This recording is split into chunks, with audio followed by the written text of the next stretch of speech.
जो मैं आज आपको सुनाने जा रहा हूँ, ये मेरी अपनी आप बीती है। आज भी जब मैं उस मकान के बारे में सोचता हूँ, मेरी रीढ़ की हड्डी में एक सर्दी सी दौड़ जाती है। वो मकान बहुत सस्ता था, बहुत खूबसूरत था, और उसमें एक कमरा ऐसा था जिसे खोलने की हमें इजाज़त नहीं थी। उस रात जब वो कमरा खुला, हमारी ज़िंदगी हमेशा के लिए बदल गई। बात उन दिनों की है जब मेरी नई नौकरी लगी थी, दूसरे शहर में। तनख्वाह ज़्यादा नहीं थी और मेरे साथ मेरी बीवी सना और मेरी बूढ़ी अम्मी थी। शहर में मकान का किराया आसमान छू रहा था, हर जगह मना हो रहा था। मैं परेशान था। तभी एक प्रॉपर्टी दलाल ने कहा, एक मकान है, बड़ा पुराना, लेकिन किराया इतना कम कि मैं यकीन ही नहीं कर पाया। उस वक्त मैंने ये नहीं सोचा कि इतना सस्ता क्यों है। जब पहली बार मैं उस मकान के सामने पहुंचा तो डांग रह गया। 2 मंजिला, पुरानी हवेली जैसा, बड़ी खिड़कियां, खुला सेहं, छत पर एक बड़ा बरगद का दरख्त झुकता हुआ। अंदर सब कुछ साफ था, फर्नीचर लगा हुआ, जैसे कोई अभी अभी छोड़ कर गया हो। सना बहुत खुश हुई, अम्मी भी मुस्कुरा रही थे। लेकिन एक चीज़ मुझे अजीब लगी। पूरे मकान में एक अजीब सी खामोशी थी, जैसे दीवारें सांस रोककर हमें देख रही हों। मकान मालिक एक बूढ़ा आदमी था, नरम लहजा, लेकिन आंखें जैसे किसी डर में जी रहा हो। उसने चाबियां मेरी तरफ बढ़ाईं और कहा, बस 2 बातें याद रखना। नीचे जो आखिरी कमरा है उसका ताला कभी मत खोलना, और मगरिब की अजान के बाद छत पर मत जाना। मैंने हंसकर पूछा, क्यों? बूढ़े ने मेरी आंखों में देखा और धीरे से कहा, बस इतनी सी गुजारिश है, मान लो तो सुकून से रहोगे। पहली रात सब ठीक रही, थकान इतनी थी कि सब जल्दी सो गए। लेकिन आधी रात को मेरी आंख खुल गई। मुझे लगा कोई मेरे कमरे के बाहर चल रहा है, हल्के हल्के कदम। मैं उठकर बाहर गया, कोई नहीं था। मैंने सोचा नए घर का वहम होगा, वापस लेता। और तभी नीचे वाले उस बंद कमरे से एक आवाज़ आई, जैसे कोई छोटी सी घंटी बहुत धीरे से बजी हो। अगली सुबह मैंने सना से पूछा, तुमने रात को कुछ सुना? उसने कहा, नहीं। मैंने बात आई गई कर दी। लेकिन अगली रात फिर वही हुआ, और इस बार घंटी के साथ एक और आवाज़ थी, एक बच्चे के हंसने की आवाज़, बहुत हल्की, बहुत दूर से। मेरी अम्मी ने भी उस रात वो आवाज़ सुनी। सुबह उन्होंने काते हुए कहा, बेटा, इस घर में हमारे अलावा कोई और भी है। अब छोटी छोटी चीज़ें होने लगी। रसोई में रखी चीज़ें अपनी जगह से हिल जाती। रात को दरवाजे खुद खुल जाते। एक सुबह हमने देखा दीवार पर एक छोटे बच्चे के हाथ के निशान थे, मिट्टी के। लेकिन घर में कोई बच्चा नहीं था। सना अब डरने लगी थी। अम्मी हर वक्त कुरान की तिलावत करती रहती, लेकिन हर गुजारती रात के साथ वो घंटी और वो हंसी पास और पास आती जा रही थी। एक शाम मैंने हिम्मत की। मैं अपने पड़ोस में रहने वाले एक बूढ़े से मिलने गया। उसने जैसे ही सुना कि मैं उस मकान में रह रहा हूँ, उसके हाथ से चाय का कप गिर गया। उसने धीरे से पूछा, तुम्हें कुछ पता नहीं बेटा? मैंने कहा, क्या? बूढ़े ने खिड़की बंद की और धीमे से बोला, उस मकान में पहले एक परिवार रहता था, एक मियाँ बीवी और उनका छोटा सा बेटा। और एक रात उस परिवार के साथ कुछ ऐसा हुआ जो आज तक कोई नहीं भूला। बोर्ड ने बताया, उस बच्चे का नाम था छोटू। बहुत प्यारा बच्चा, पूरे मोहल्ले का लाडला। वो अक्सर छत पर खेलता था, उस बरगद के दरख्त के नीचे।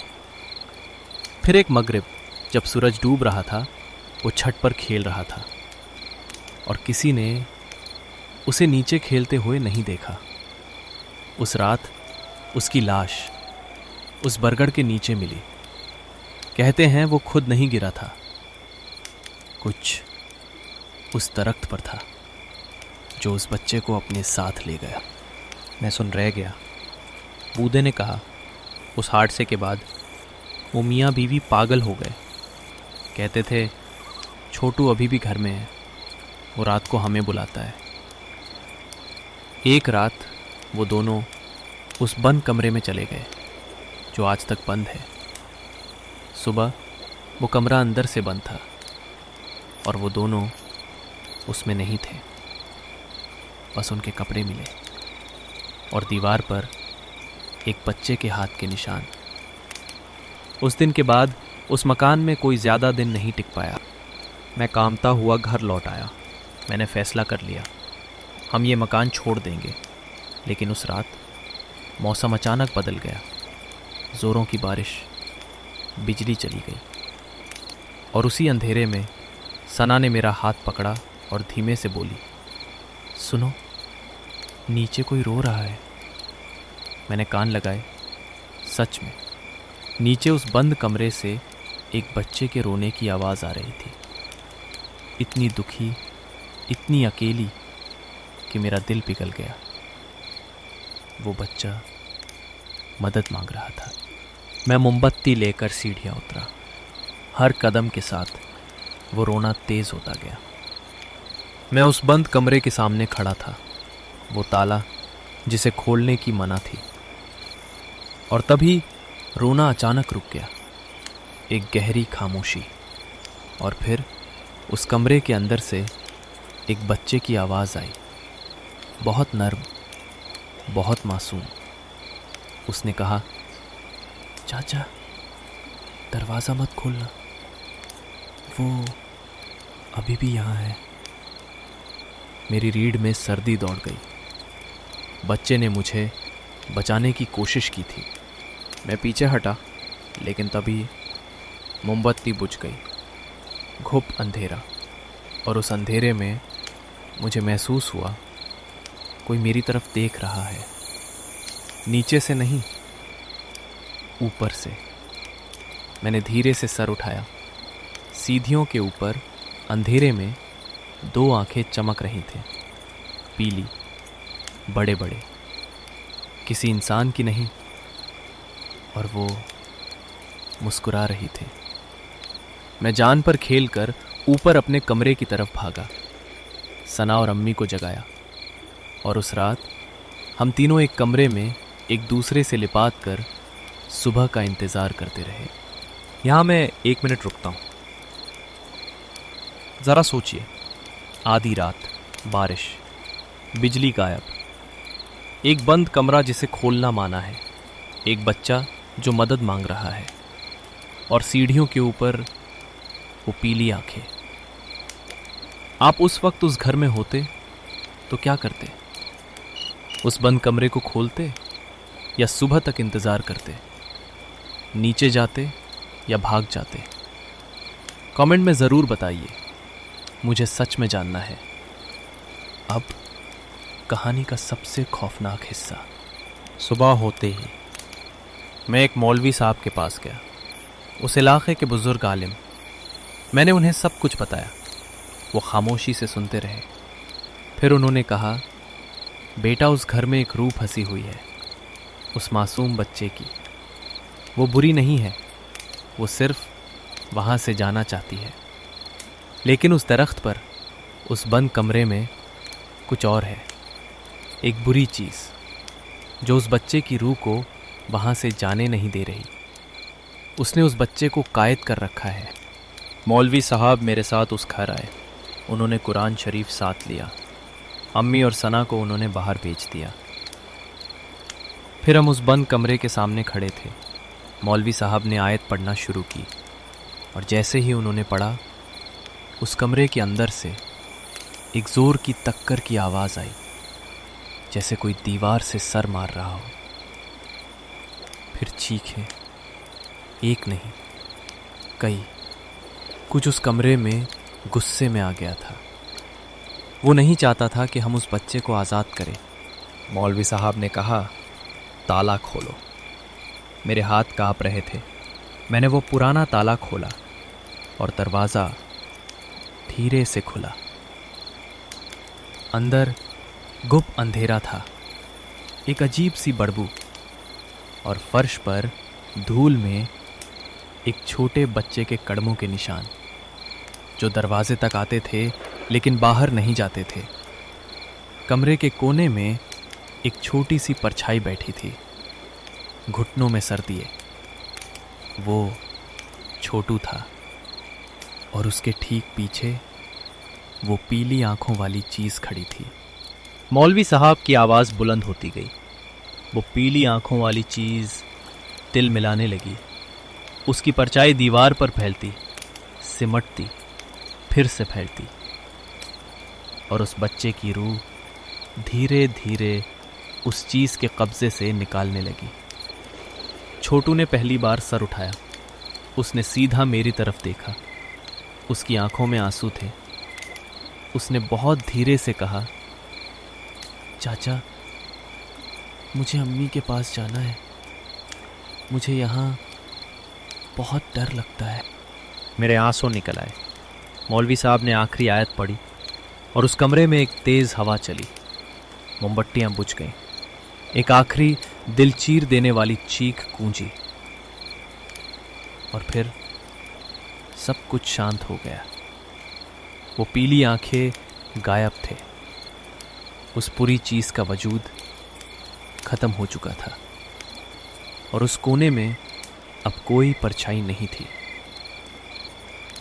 छोटू जा चुका था, लेकिन जाते जाते कमरे में एक हल्की सी बच्चे के हंसने की आवाज़ गूंजी।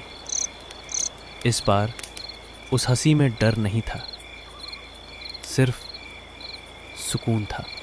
उस रात के बाद उस मकान की खामोशी बदल गई। अब वो दीवारें सांस नहीं रोकती थे, घंटी कभी नहीं बजी, रोना कभी नहीं आया। लेकिन हम वहाँ ज़्यादा दिन नहीं रुके। कुछ हफ्तों बाद हमने वो मकान छोड़ दिया।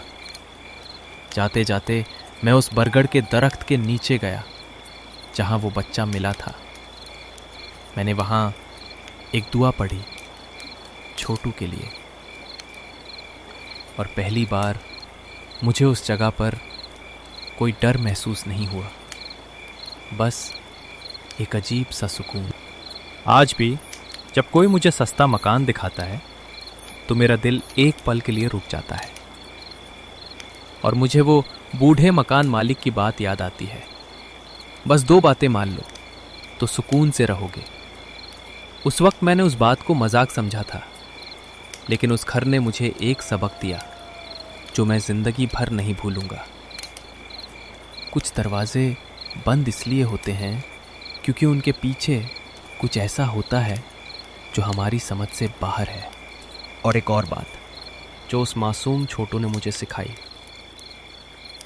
हर भटकती रूह बुरी नहीं होती, कुछ तो सिर्फ घर वापस जाना चाहती है। सिर्फ एक दुआ, एक याद उन्हें आज़ाद कर सकती है। तो दोस्तों, आज रात सोने से पहले किसी भूले हुए इंसान के लिए एक दुआ ज़रूर पढ़ देना। क्या पता किसी की रूह सिर्फ उसी दुआ का इंतज़ार कर रही हो। ये थी मेरी आप बीटी। अगर ये कहानी आपके रोंगटे खड़े कर गई तो चैनल को सब्सक्राइब ज़रूर करें और घंटी दबा देना, क्योंकि ऐसी सच्ची लगने वाली कहानियाँ मैं हर रात आपके लिए लाता हूँ। अब सो जाइए, शब बखैर।